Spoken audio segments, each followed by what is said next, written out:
It's Friday, March 13th, and you're watching the Hammer Daily here on the Hammer Betting Network, presented by our good friends over at FanDuel. It's great to see you on this wonderful Friday the 13th. I'm your host, Jay Cooper, alongside my producer, Mike Bennett. What's up, Jay? Behind the boards, keeping things running and smooth for the entirety of the show. Excited to get into things with you today. Quickly, before we get into things, I'm curious to hear what everyone's betting on this weekend. We got tons of stuff to bet on. We got World Baseball Classic. We got Indian Wells. We got MLB spring training. Tons of college basketball games. I want to hear what you're betting on this weekend, what bets you've made. Did I mention F1 Chinese Grand Prix as well? So much stuff to talk about and so many things to bet on. So let us know what you're betting on. I'm curious to hear in the chat and see what everyone's doing this weekend. Speaking of this weekend and today, we got a great slate of guests for you. Batting leadoff, good friend of the show. We're going to talk some MLB futures, a little bit of spring training, some player props, player level futures, things of that nature, awards, everything MLB. We got John Laghezza coming on.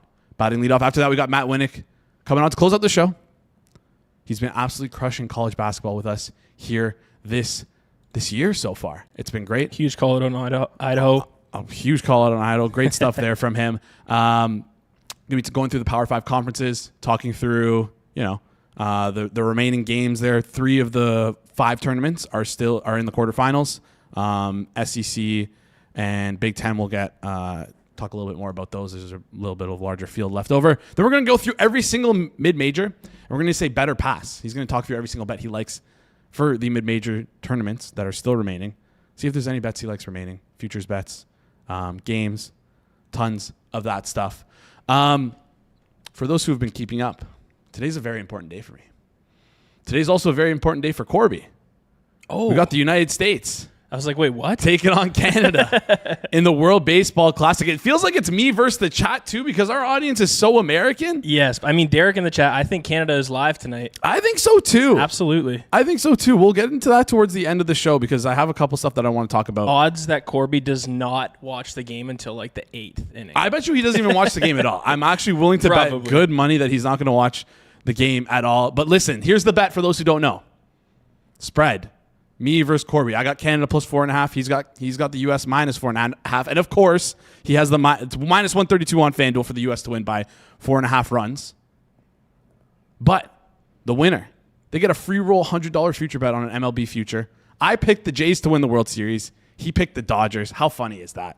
Going to be excited to watch that and, give Corby the gears while it's going on. Hopefully Canada can pull off not only the spread win, but let's get an outright win here. Absolutely. Let's get a sport back from the Americans. They stole hockey from us. I'm tired of it. You already know all over social media that during BP, you're going to see the Americans in like Hughes jerseys because the manager said to Jack Hughes. Jack Hughes sent the jerseys to them. Oh, interesting. Well, they're copying some Josh Naylor stuff there. Interesting stuff. Anyways, before we get into the show, before we bring on John today, I just want to give a quick reminder to you guys that we just passed 4,400 subscribers on this channel. Appreciate you guys for doing that, but you guys are always asking how you can do more.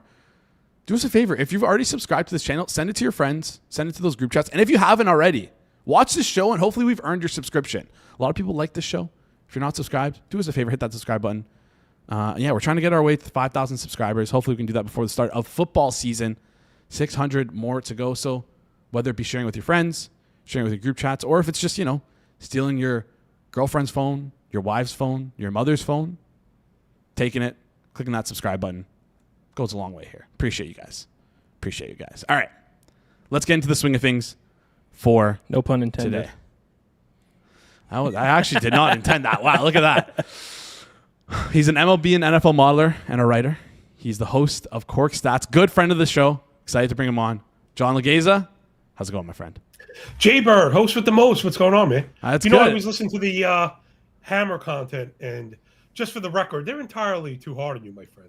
I appreciate that, John. The strays are just like nonstop, and there's no one there to back you up. If I was sitting in that couch with my flip flops on, I'd be backing you up. I appreciate that, but it's okay. I can take it. I think that's part of the reason why I get so much vid. Because can I ask? Yeah. Was that really you at the hockey game? I don't actually know. I just saw the glorious mullet. You're in all your glory, and I was like, that could easily be him. But I'll be honest, I watch enough hockey that see like 10 or 12 of you every time. So. No, that was definitely me. That was definitely me. Haven't been to that many games this year, but yeah, that was me last year.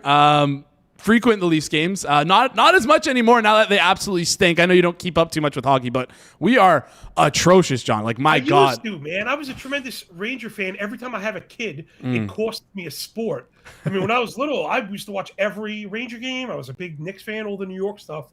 I was even a big Notre Dame fan, although that college stuff's gotten away from me totally. Yeah, you keep having kids, and you have less and less time to follow stuff. Yeah, I hope your kids are doing well. John, appreciate you joining the show today. The Rangers are doing just as bad as the Leafs, so it's like we're like almost together in this one in terms of hockey and how bad things are going. But let's flip over to a sport that, you know, Toronto's actually seeing some success in, the MLB. I want to talk to you a little bit about spring training before we get into like some more futures and more into the heavier betting content. I want to know some of your biggest takeaways from the first few weeks, of spring training here. Any standout performances you've been noting? Any prospects you like with big breakout games? Just talk me through spring training, as always. Okay, I think just starting at the top, you're kind of watching spring training through the covered eyes because you both need to be paying attention and trying to react without overreacting, which is probably what happens more than anything.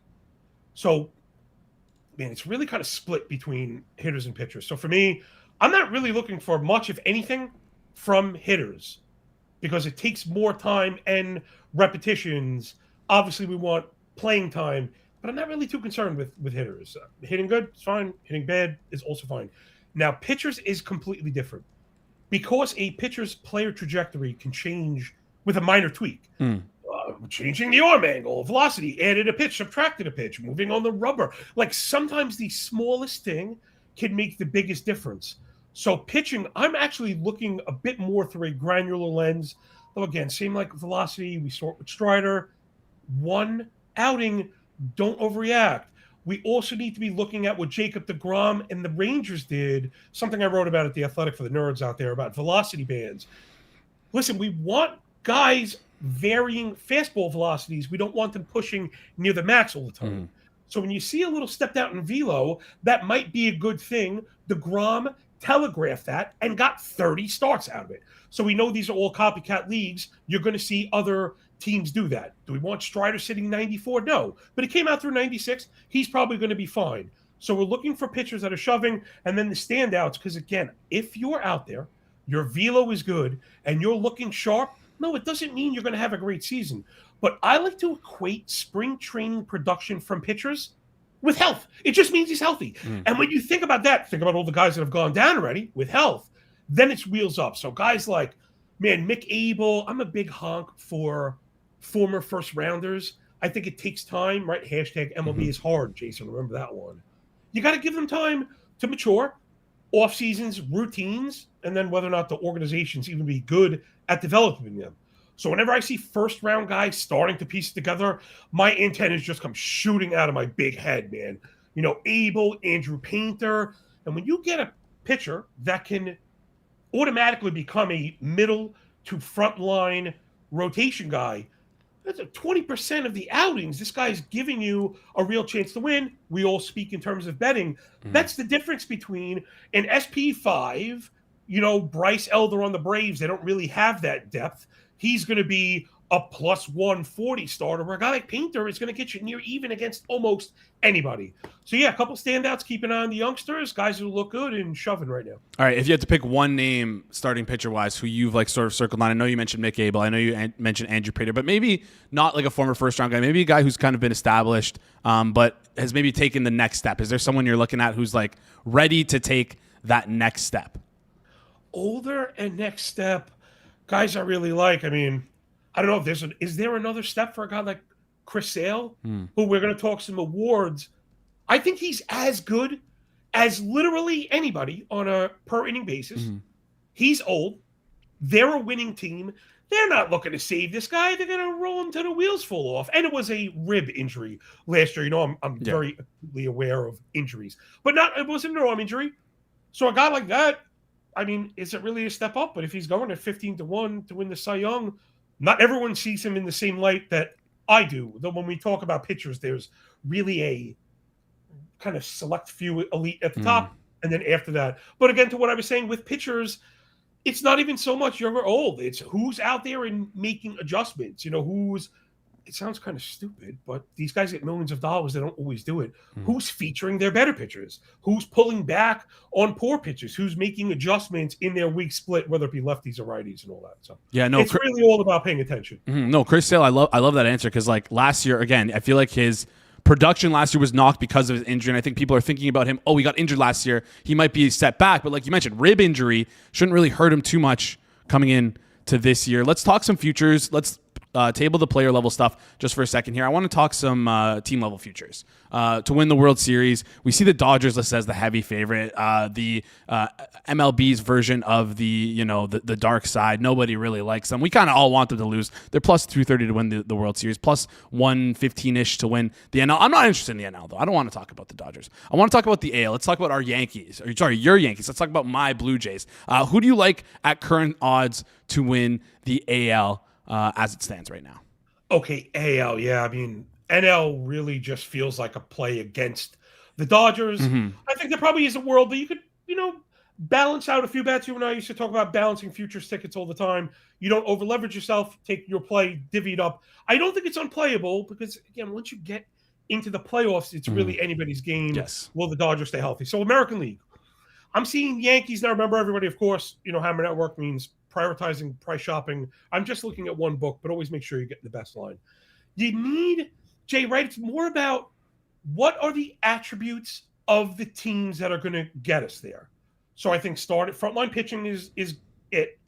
I think that's more important than lineup, something that like the Guardians have shown us when you pitch both aspects of pitching, right? When you have starters that go distance and then can slam the door, your offense can be – were the Guardians even average? And we think about them as a playoff team, right? We think about the Guardians because they keep making the damn postseason.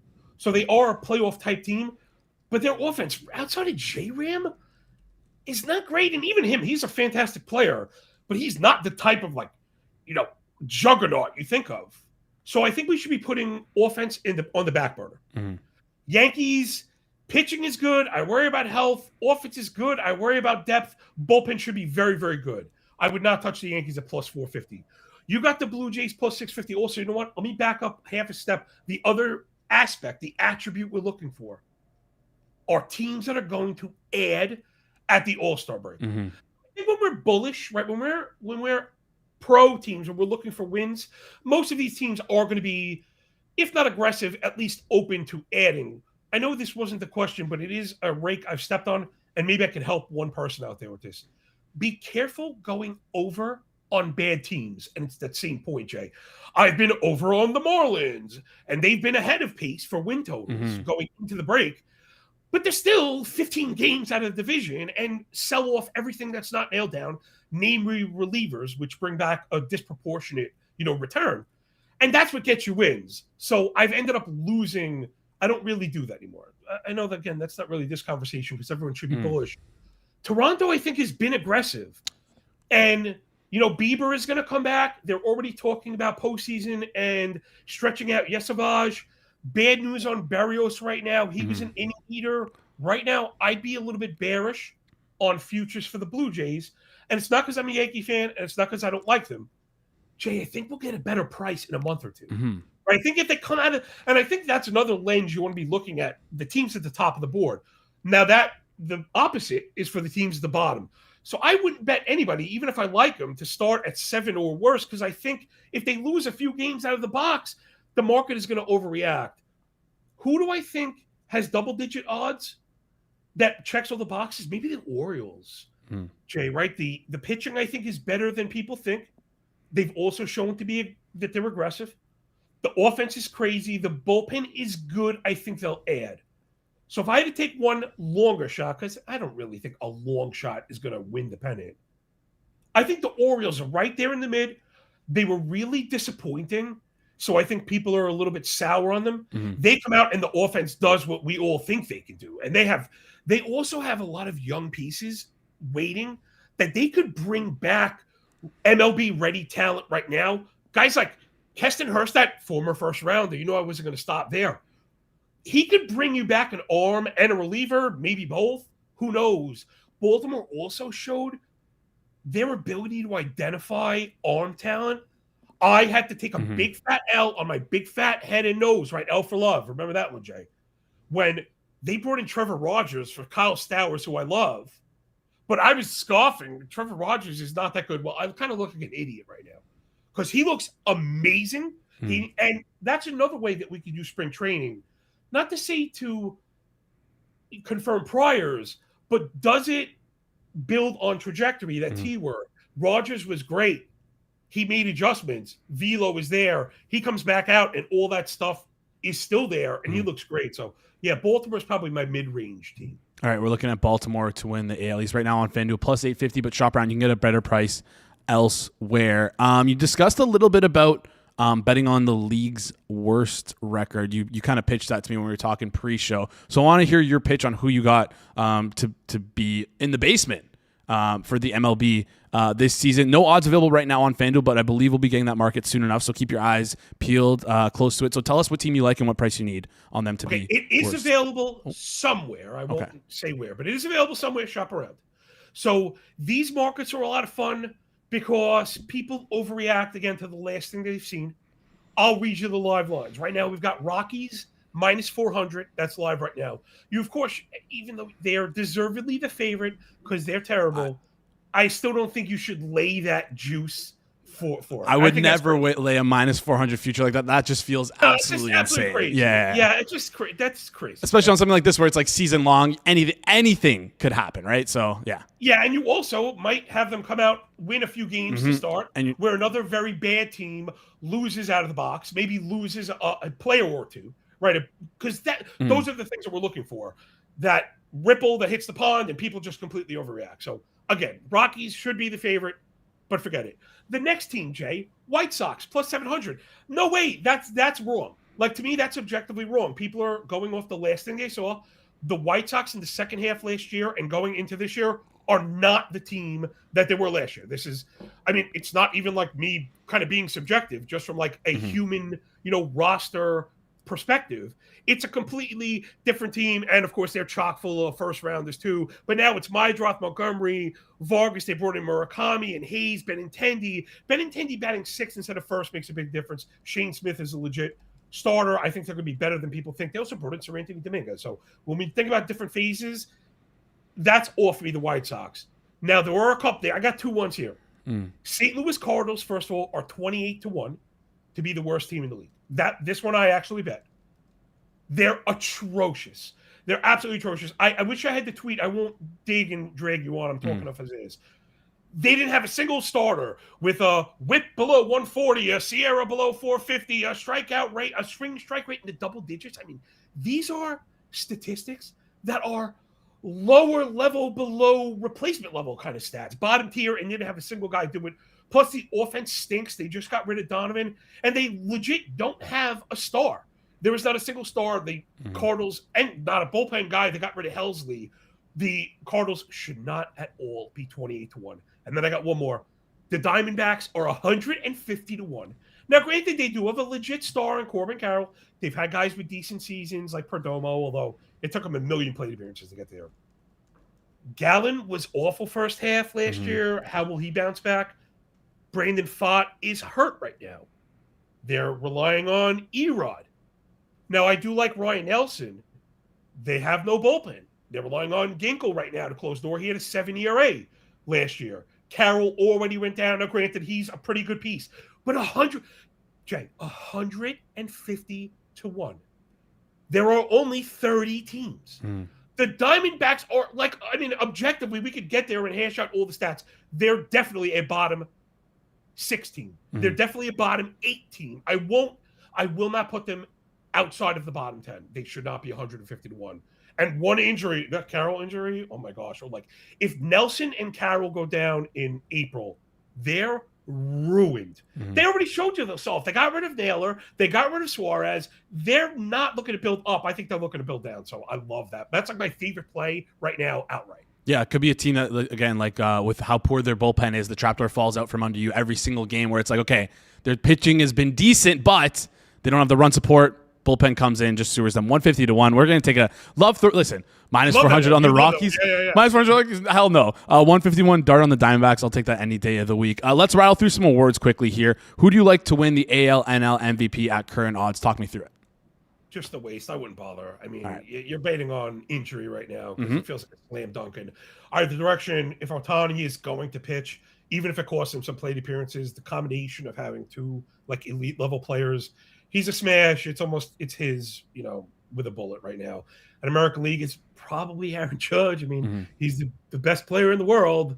So like MVP is just not fun at all. Again, it feels like you're betting on injury. I'd rather wait and see if they kind of get out slow and maybe take more advantage of pricing because, I'm not really there in MVP. It's not really my market, maybe. It's not allowed in New York, so it's like hard for me to even shop this stuff. All right, what about AL NL Cy Young? Same thing here. We got Scooble plus 240 to win the AL Cy Young, Skeens plus 240 to win the NL Cy Young as the favorite, as the leaders of the board right now. Anything you like there? I know you like your pitchers, so I want someone like a little bit further down the board who you think can like blip to now, win again, Cy Young. Because of the injuries, these are a little more realistic now to get there, right?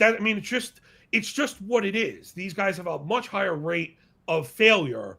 So guys that were as good as anybody on a per inning basis without like going through all the stats and stuff.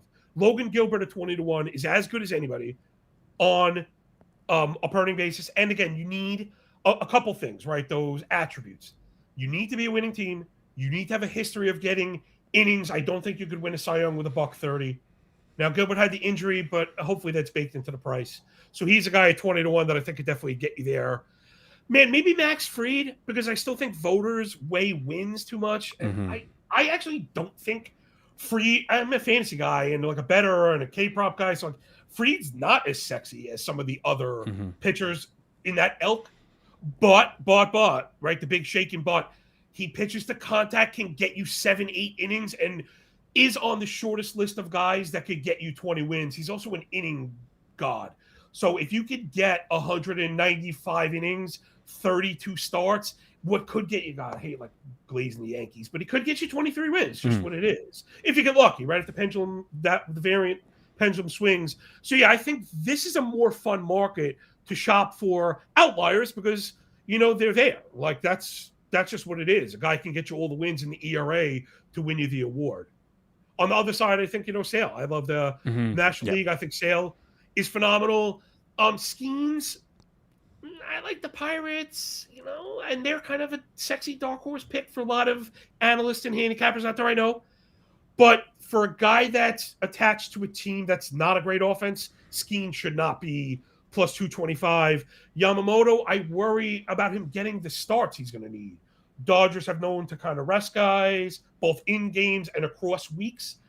We see that with the fantasy crowd knows they don't have a lot of two starters. So I don't think I go there either. So that the back of the board is pretty much wide open. Christopher Sanchez, if you can get him for 10 to 1, I see that live hanging out there somewhere. I think it's funny that Blake Snell has a worse price than Logan Webb. Blake Snell is opening up on the IL. So these odds are not gospel, right? They're not written in stone. If a guy that's hurt right now and can't make 30 starts, that almost disqualifies you. If you're on the IL right now, if I got to give you one long shot, like really, really deep cut, my guy Misiorowski on the Brewers, Jacob Misiorowski. Incredible. Again, he pitched 130 combined innings last year. So if we bake in, a 40 or 50 inning bump that we're accustomed to, he can get you to 180, which is the new 200, which on a per inning basis is awesome. I think they're going to win games. They're in a weak enough division. He's shown us he can go 6 innings, and I'm all about Miz. If a long shot, you want to dial it down. You're not going too heavy on 30 to 1. Yeah, Mizorowski 30 to 1. Love that look. I highlighted him as you were talking about him because I was going to ask you about him, but you already answered that question for me. Rookie of the year quickly. Let's hammer this one off. Let's talk the NL though. Andrew Painter right now saying 25 to 1. You mentioned him off the top of the show. Do you like that at 25 to 1, or is maybe Connor Griffin and Nolan McLean Nolan McLean seems like might get the innings to win Rookie of the year here? Anything you like? Yeah, sneaky McLean qualifying, not as a true rookie. Yeah. So I think you have to account for that because I do believe there is something to the repetitions. Yes. He's kind of been there. My guy's actually maybe Sal Stewart, although he's on the move up. That pick was a lot more fun at like 16 to 1 and 20 to 1 than it is now at like 10 to 1 or 8 to 1.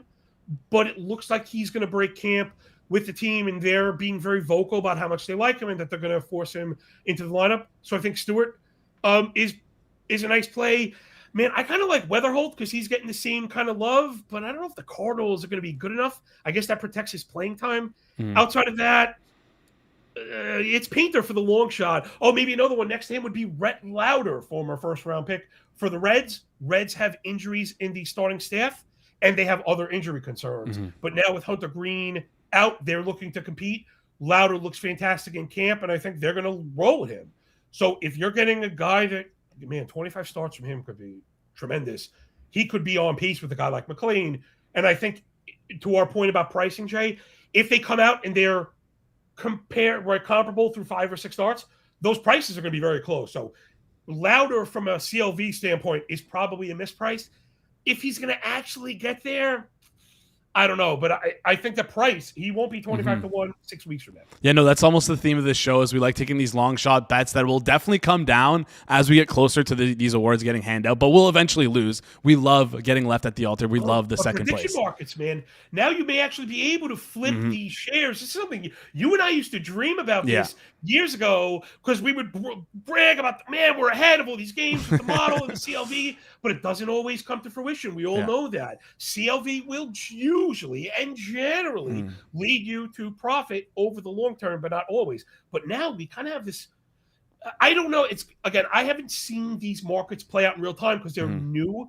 So I don't know if the liquidity will be there to provide payment on CLV.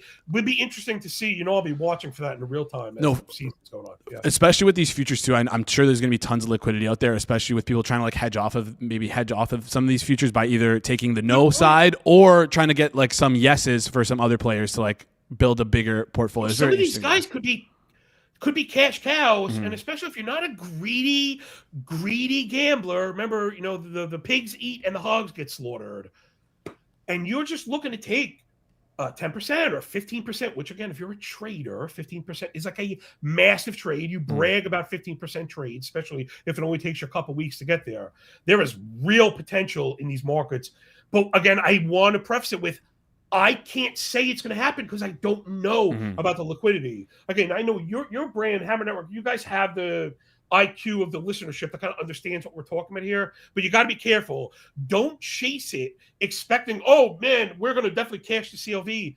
You could improve your percentage odds, but not have a correlative payout or a proportionate payout because of liquidity. This is something people betting on Survivor are learning right now. Yeah, exactly. Before you head out here, have you for a couple more minutes. I want you to rattle off a couple of your guys. You do a lot of fantasy content. Listen, I'm being a little selfish here. I got my MLB fantasy league coming up soon. So I want to know, give me some of your guys heading into the fantasy season that you're going to target right out the gate in terms of player props. All right, to win fantasy leagues really quick, get all your hitters early because we're going to get all the pitchers late because of all the stuff I said. We love all these young pitchers. We want the Painter and Cantillo and Messick. There's almost too many of these guys.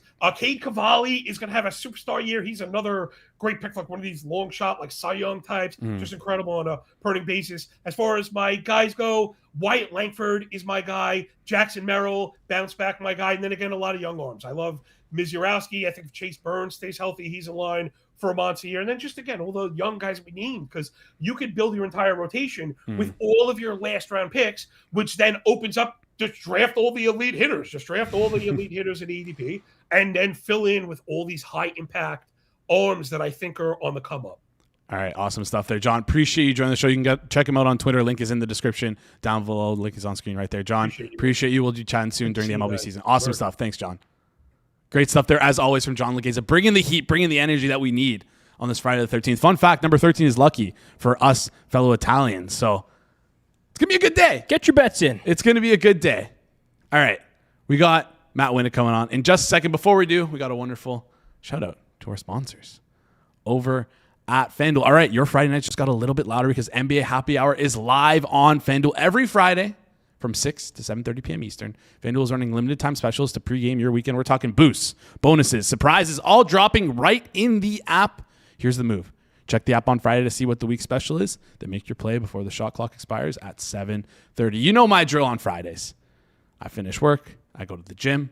I sit down right in front of my screen, 6:30, order some Uber Eats, and then I start firing off on some bets because, can't waste any time during happy hour. It's a perfect way to kick off the weekend. A little basketball, a little action, and a whole lot of Friday energy. That's NBA happy hour every Friday from 6 to 7:30 p.m. Eastern time, only on FanDuel, official sportsbook partner of the NBA. Please play responsibly. Must be 21 plus and present in select states. For Kansas and affiliation, Kansas Casino, 18 plus and present in DC, 19 plus and physically located in Ontario, 18 plus and present in DC, Kentucky, or Wyoming.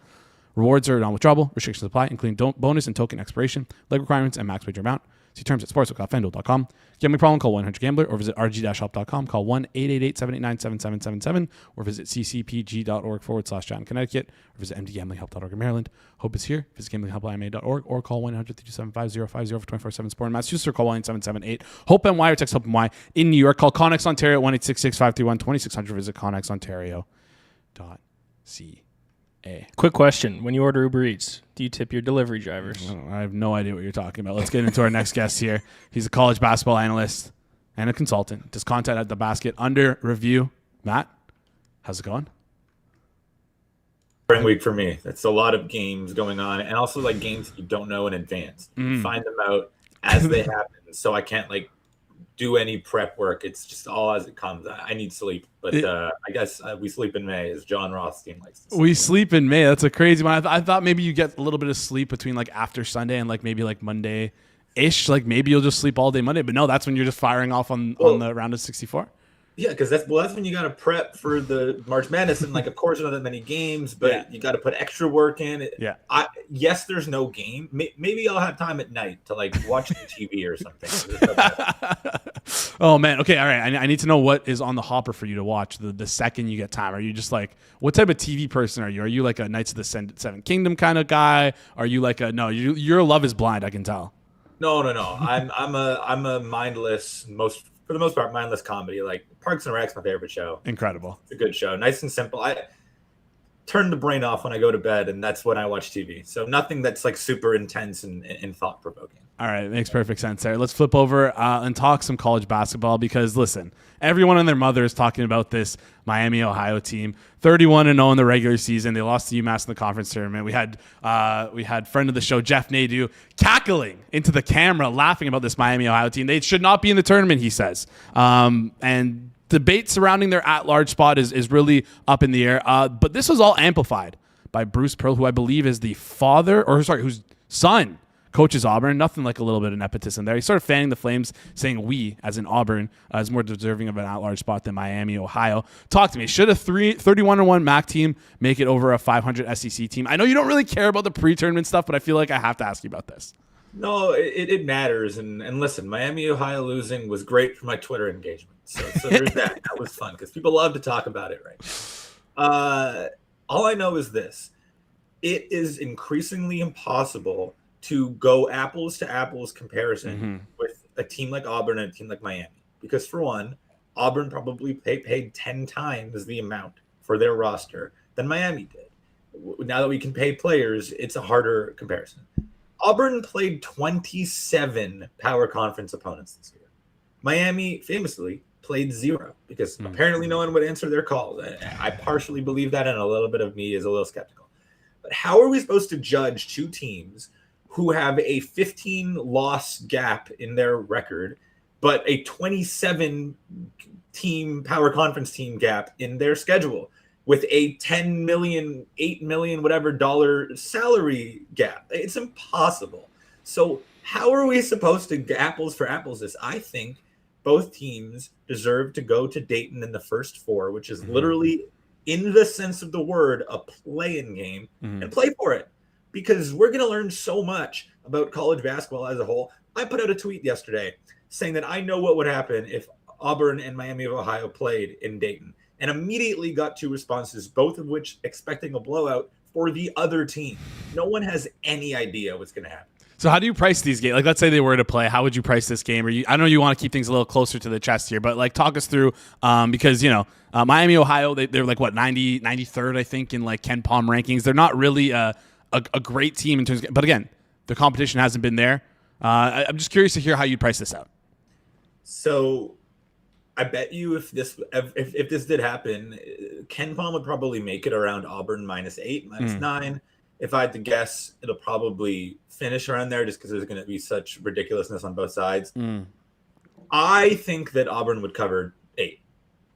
I just think that, playing an SEC schedule, Miami with a lot of close wins, yes, wins, but not covering the spread. And a lot of those, they were about 50% against the spread down the stretch when they had those close losses, or those close wins, sorry. Obviously, they didn't cover in the loss. I think Auburn would cover 8 if they played. Yeah, I guess this all leads me to one question. If like the tournament is like sort of the penultimate conclusion of the season, what's the point of playing all these games if we're going to have a 31-0 team? Not, I guess, well, make the play-in, but it feels like a 31-0 team should be have an auto bid to the round of 64. But that's just my opinion. We've seen a similar issue with the college football playoffs, the 12 teams that make it here. So what's the point? Well, if an FCS team, let's just say, I'm not a college football guy, but let's just say we extended college football to 20 games, and an FCS team went 20-0 in college football, and no FBS team went better than 17-3 because they're not playing 20 games. It's hard to win. Like, if you have 3 more wins than the FBS team, then you're still not putting the FCS team in because it's a different sport. Like, it's literally a different level of competition. We're basically at FBS and FCS in college basketball for a team that did not play a power conference team versus one that played 27. Like that, the equivalent is if an FCS team went undefeated in college football, there's no way they'd ever make the CFP. And that's kind of the situation in a way, if I were to compare it. All right. Makes perfect sense there. Appreciate your input on that. Let's get into some Power 5 conference tournaments. Let's start off with the ACC here. All right. Duke and Clemson, Virginia versus Miami, 3 games remaining in the ACC conference tournament. Duke is like minus 250-ish to win the tournament, minus 690 right now to beat Clemson, minus 10.5 spread, totals at 133.5. Virginia minus 172 over Miami, totals at 144.5. Anything you like in these 2 games? And do you feel like Duke's price should be a little bit shorter considering the Caleb Foster injury? Caleb Foster and Pat Gongba, they're down 2 starters. They have 7 players, and their 7th, Darren Harris, played 8 minutes against Florida State, a game that Duke won by 1 point. They were trailing by 8 in the second half against. So you get Clemson, a Clemson team that actually just lost one of their starters, Carter Welling, to a torn ACL just 2 days ago. So they're shorthanded, but they love to slow these games down, muck it up, and make it gross. I don't know if I want to make it gross with Duke because they just have the best player in the sport in Cameron Boozer, who thrives in the half court. But inevitably, this Duke team is not as dominant as they were in the regular season if they don't have Gongba and Foster. So whether it's this Clemson game or whether it's the winner of Virginia and Miami, there is a very real chance Duke loses. That said, they have the best player on the floor in every game, and it's not like Clemson, Virginia, or Miami are awesome. They're good, but none of them are awesome. So I would still say Duke wins this. I wouldn't go diving at minus 250, but I'd still say Duke wins this. All right. Well, what would you price Duke against Virginia and Duke against Miami in the finals, assuming that they beat Clemson here, considering they're like, minus 700 on the money line? Yeah, Duke would probably be in the minus 7-ish range against the spread. If they were played Virginia, it'd be a little bit more if it was Miami. These teams only played once, but it was at Duke. Duke was fully healthy, and Virginia had an awful game. That said, Duke still won by, 26. So that's a little bit of a buyer. Beware there. That said, if they played now, Virginia probably covers 7. All right, let's talk Big 12 conference tournament here. Arizona plus 105, Houston plus 230, Iowa State plus 340, Kansas at the bottom there, plus 900. Kansas faces off against Houston. Arizona faces off against Iowa State. Am I clicking Darren Peterson money line today? Kansas around that plus 200 mark. Talk me through the Big 12. Is it Arizona's? What do you think? I've been down on Houston all year, but this is shaping up pretty well for Houston. They lost at Kansas, but it was at Kansas. They had a really poor performance. I'd say on a neutral site, Houston's a significantly better team. I would expect Houston to beat Kansas today. And Arizona's like Arizona's the best team, but I would argue Iowa State might be the second best team remaining in this field, and they're playing in the semis. So if Houston can beat Kansas, they're going to watch perhaps the 2 best teams in the conference beat each other up. In Arizona and Iowa State. I would not be surprised if Iowa State wins today. Arizona is obviously the better team, but they're a short 7-man rotation that have proved everything there is to prove this year. They're a surefire number 1 overall seed. Maybe not number 1 overall, but number 1 seed. I think Iowa State is going to be more motivated here. I'm not a big bet on motivation guy, but this is a more important game for Iowa State. Arizona has nothing to prove. They shorter rotation. I think Iowa State might win, and in which case, Iowa State versus Houston. Now there's a golden opportunity for Houston to actually win this thing. All right, Iowa State to win this game, and then maybe Houston to win at plus 230 right now, available on FanDuel. Let's talk Big East. Right now, UConn is minus 140 to win the tournament. Notably today, minus 2,000 against Georgetown. Seems like there's a slam dunk winner. I'm just curious the difference in price here, because I see St. John's is only minus 374 versus Seton Hall. How is like a minus 2,000 favorite only priced minus 140 to win the conference tournament? Yeah, that feels a little off because UConn is going to the finals. There is no chance that UConn loses. And like St. John's is probably going to beat Seton Hall most likely, but I wouldn't say that's a surefire slam dunk. I was at Seton Hall, St. John's when they played at MSG a couple months ago, and Seton Hall was up at halftime at MSG, and it took a pretty significant late run from St. John's to be able to get that win. Like, they're probably going to win, but again, not super clear and obvious. And even if St. John's does win, they're going to get more tested today than UConn will, because Georgetown is really bad, and they got pretty lucky beating Villanova last night. So yeah, especially when you consider that UConn just beat St. John's by 32 and didn't even shoot 30% from three in their 32-point win. Minus 140 seems like I might go and click that button as soon as I hop off of this call. All right, sounds good. Minus 140 UConn. Hopefully the degenerates out there in the chat aren't clicking it too quickly before you can get on it. Big Ten I wanted to talk about. Odds are pulled right now because, of course, Michigan's playing live right now. They were minus 105-ish, I believe, minus 110 to win the tournament before. Talk me through this tournament. They're smacking Ohio State right now, 31-23, minus 3,500 live. Anyone you like outside of Michigan, or when this price reopens, are you probably going to click Michigan if it's sitting around minus 110-ish? Yeah, don't pick Michigan at minus money, just because the Big Ten did a fantastic job. Like, all the 8 top seeds are all in the top 8 in the quarterfinals, and they're all top 30 Ken Pom teams. They're all awesome. There's no frauds in this 8-man group. Even like UCLA, that's the lowest ranked of these teams outside of Ohio State, who's, like you said, going to lose. I think they have a chance to beat Michigan State today. So don't pick the favorite. Go a little bit deep down. I'd say the bottom half of the bracket, which is Nebraska, Purdue, and Michigan State, UCLA. Those are the night games.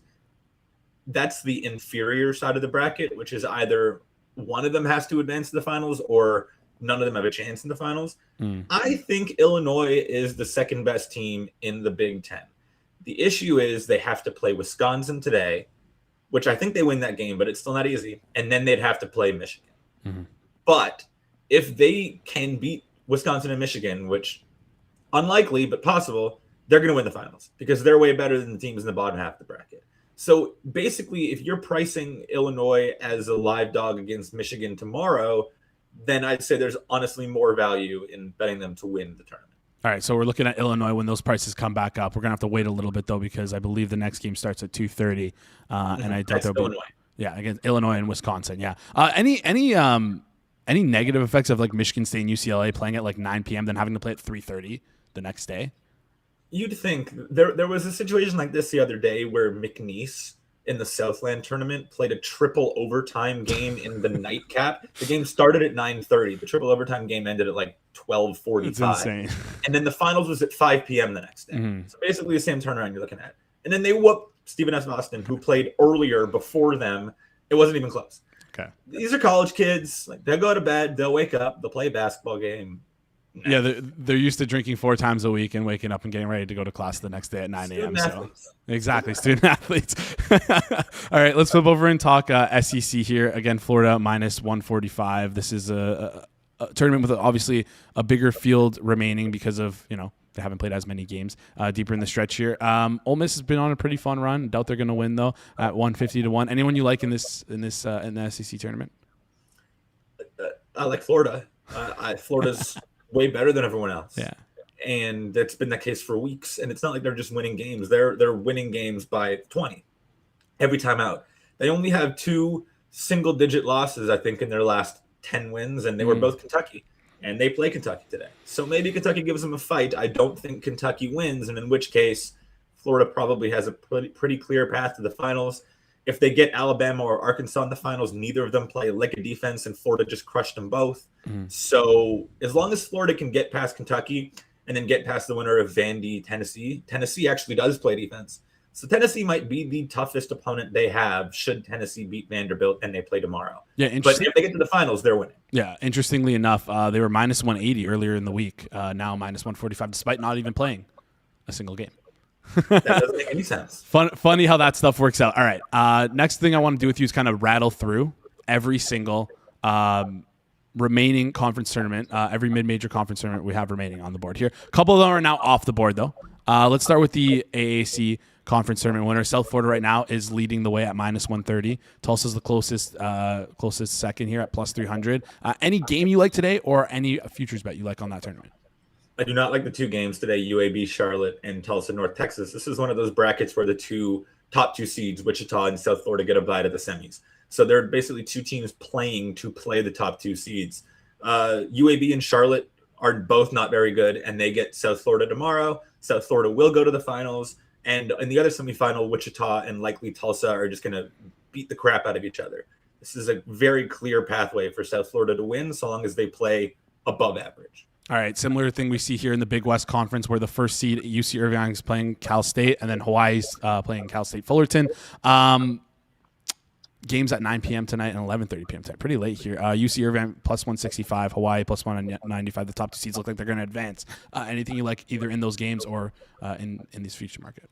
There's no really good team in this league. Hawaii has been very average lately. UC Irvine's been very average lately. Cal State Fullerton, who plays Hawaii today, just very quickly, the best story in college basketball that absolutely no one is talking about. They went 6 for 26 last year, 6 wins, 26 losses. They went 1-19 in Big West play, and now they're in the semifinals. It's truly an insane turnaround that can only happen in the transfer portal era. I'd love to see them beat Hawaii. I don't know if they do. Hawaii is like the oldest team in the entire country. They're really old and experienced, but this would be a bracket to take an upset because the top seeds aren't that good. Like if you want to take a stab at Fullerton, why not? All right, stab at Fullerton just for the story, for the plot. I love it. Like this is why we watch sports. We don't watch sports because the best team's going to win every single time. We want the best stories out there. Cal State Fullerton plus 390, taking a stab. All right, let's move over to the Ivy League Conference Tournament. A little bit of a thinner field, only 4 teams. Yale at minus 125 seems to be the favorite to win the tournament. Anything you like in these quarterfinal games or in the futures? So Yale's the best team by far. But Yale just lost at Cornell. It's hard to win on the road, but it's great. This is a conference tournament, right? And Yale's the number 1 seed, so they get to host. No, the Ivy gets to pick. Every year they rotate where it is at, and this year it happens to be at Cornell. Okay. So even though Cornell is the worst seed in the tournament, they are the home team against Yale, a team they just beat. So on one hand, that means that they have a better chance of winning this game. On the other hand, I would argue it means that Yale has more value because they're still probably going to win this game, and they're projected to win by less than if it was at a neutral site. So you're probably getting a couple extra cents on Yale, who is probably going to win this tournament. All right, Yale minus 125. It seems like what we're looking at here. Although Cornell will be at home, funnily enough, plus 330 for them to win the tournament. Next, the aforementioned Mid-American Conference, some action. Miami, Ohio loses to Massachusetts. Massachusetts now in the second round here. Odds right now, Akron is minus 210 to win the whole thing. Do you think Massachusetts can go on a crazy run here at 10-1? I was going to suggest it. Right. I think that Massachusetts, UMass can absolutely do it. Part of that is in the other semifinal, Akron and Kent State are the 2 best teams left, and they absolutely hate each other. Like, look up Akron Kent State basketball rivalry. There's like Snapchats. They played in the finals one year, and half the team got suspended for making a song dissing the other team. Like, actually, the craziest rivalry in college basketball. Akron Kent State. Look it up. So they're gonna beat the crap out of each other today, and one of them's gonna win. Probably Akron, but like wouldn't stun me if not. Toledo is beatable. UMass obviously can beat good teams. They just beat Miami of Ohio, and they almost beat them in the regular season. So if UMass gets to the finals against a team that just beat the crap out of another team in a physical rivalry heated game, yes, they can absolutely win this final in their first year in the league. All right, UMass 10-1 is what we're looking at. The Akron diss track, or was it Akron who posted the diss track? Who Kent State posted a diss track. F Akron. F Akron. All right, up there with one of the best mixtapes in all of college sports, including the Seventh Floor Crew, for those who remember. MEAC is what we're looking at next. Howard minus 900 to win the damn thing. Any interest in this tournament at all, or is this a pass for you? Don't do it. Howard's going to win, but don't do a minus 900 favorite. This is the worst league in the conference in the country by an extremely wide margin, and Howard's good. So Howard's going to win unless they put up an absolute stinker.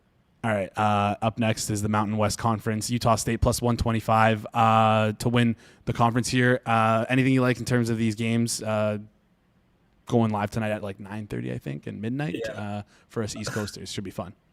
Us East Coast people probably will not be watching the midnight tip-off of San Diego State, New Mexico, but it's an extremely important game because both teams are squarely on the March Madness bubble. And the winner probably has a very real chance to enter. The loser, probably season over. So that's going to be a really important game. If you think you know who's going to win that game, then I would pick them to win the finals because Utah State, who will probably be the other finalist, already secured a path.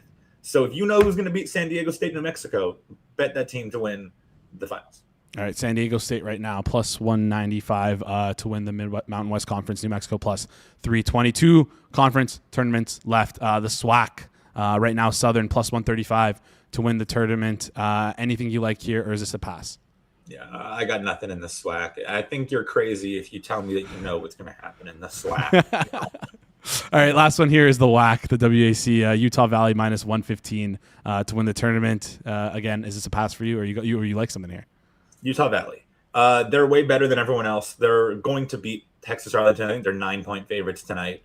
So they'll be in the finals. Cal Baptist, their likely opponent. They're 2-1 against Cal Baptist. They should be 3-0. They're the best team in the league by far. And there's also, this is motivation I actually can get behind. They got ransomed by the league. I don't know if you saw this, but they're basically like, we need it because they're leaving to go to the Big West. And the league was like, you're not playing in a conference tournament unless we get $1 million transferred to us for your fee to transfer before the tournament starts, or else you cannot play. They threatened to cancel, to take the games off the air. There were no streamed games for Utah Valley for 2 weeks, like as a boycott from the league. They want to win this and get the hell out. So they're winning this league. Take the trophy on the way out, bring it home. It seems like we got 4 bets for the mid-majors here. Cal State Fullerton plus 395, Yale minus 125, UMass 10-1, Utah Valley minus 115. I'm round robining those bad boys, and I'm gonna have a fun freaking. No. Take out Fullerton. Do the other 3. Do the other 3. Okay, let's round robin the Utah Valley, Massachusetts, and Yale. There we go. All right. Listen. I'm a sucker for a good story. I'm a sucker. Can you blame me? All right. Before you head out here, I want your final thoughts before. Listen, next time you're gonna be on the show, we're gonna be talking March Madness. So, tell me how you start thinking about March Madness, and what are your final thoughts before we head into the craziness of the tournament. I write everything that I mean, I watch so much college basketball that like I obviously look at numbers and computers and that stuff, but like I kind of already know. I sit at the bracket when Selection Sunday is happening, and I just type everything I'm thinking as it's said. And obviously I'll change what I feel, but I just immediately type what I'm thinking because the matchups come so quick. I feel like you can overanalyze these things. So I will overanalyze, but I'll also have my immediate thoughts and then combine those two to hopefully make a winning bracket. All right, we've been building towards this past year. Finally, March Madness is around the corner. Matt, appreciate you joining the show, breaking down all these conference tournaments. Excited to talk to you next week, post-Selection Sunday. I'm praying that you get some sleep, though. Matt, appreciate you joining the show. We'll chat soon. Hopefully I get some. We'll talk. Awesome stuff there from Matt. As always, make sure you check him out on Twitter. Link in the description down below. And I assume he's going to be posting that his thoughts in article form at the Basket Under Review. You can check that out, again, in his Twitter bio as well. Great show for us here today. Appreciate you guys for tuning in. Again, curious to hear what you guys are betting on this weekend. Shout out to Matt. Shout out to John. Absolute banger. John brought the energy today. Show always, as he always does. For those who know, John. Before we close out the show, we have a couple of minutes here. I'm curious to hear what everyone's betting on. I want to talk through a couple bets that I have. Maybe some people want to hear it. Maybe some people don't. I'm looking towards Indian Wells. Yesterday we had Isaac on.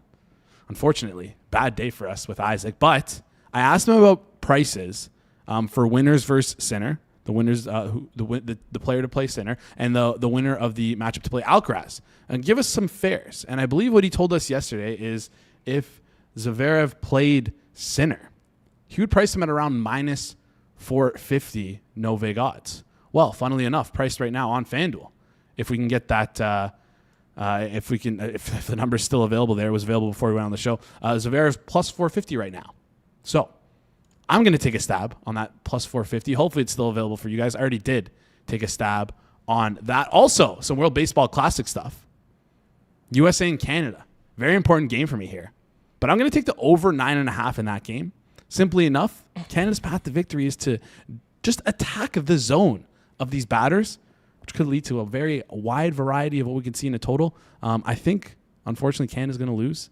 But if Canada wants to win, they need the American hitters to be whiffing. Best way to do that is to be attacking the zone against them. And then finally, Dominican Republic. -4.5, -124. Like, get the hell out of here. This team is so damn good. Korea, not very good. I'm going to take Dominican Republic. Hyunjin Ryu's getting the bump On the spread. He's going to get smoked. Former J. He will get smoked. I wish we have, if anyone also in the chat has any recommendations for guys who, F1, any F1 bettors out there, because I want to talk a little bit about F1, but don't know too much. I am definitely a punter. I'm going to be looking towards fading Red Bull because they're having some trouble there. Anyways, appreciate you guys joining the show. Appreciate you guys talking, listening through. Do us a huge favor before we head out. Smash the like button. Goes a long way here on the channel as well. If you're new to the channel, hit the subscribe button. Drop a comment down below what you thought about today's guests, Matt and John. We always love hearing your thoughts. Derek, thank you for pointing this out. You can get Canada Moneyline plus 650. I'm kind of scared. The number keeps running out on Canada. Scared money don't make money, baby. It'd be nice to take the win away from the Americans. All right. Oh, yeah. Thank you for the reminder. You're welcome. Rate and review. If you're listening on audio forms, I know some of you guys can't always watch us live. If you do so, make sure you listen to us. If you're listening to us, make sure you review. Does a huge favor for us here on the channel. Appreciate you guys joining the show. Shout out to John. Shout out to you guys. Shout out to Matt. Shout out to Mike behind the board. Appreciate you guys for tuning in. This has been a Friday, March 15th edition of the Hammer Daily here on the Hammer Betting Network, presented by FanDuel. We will see you guys post-election Sunday right here next week.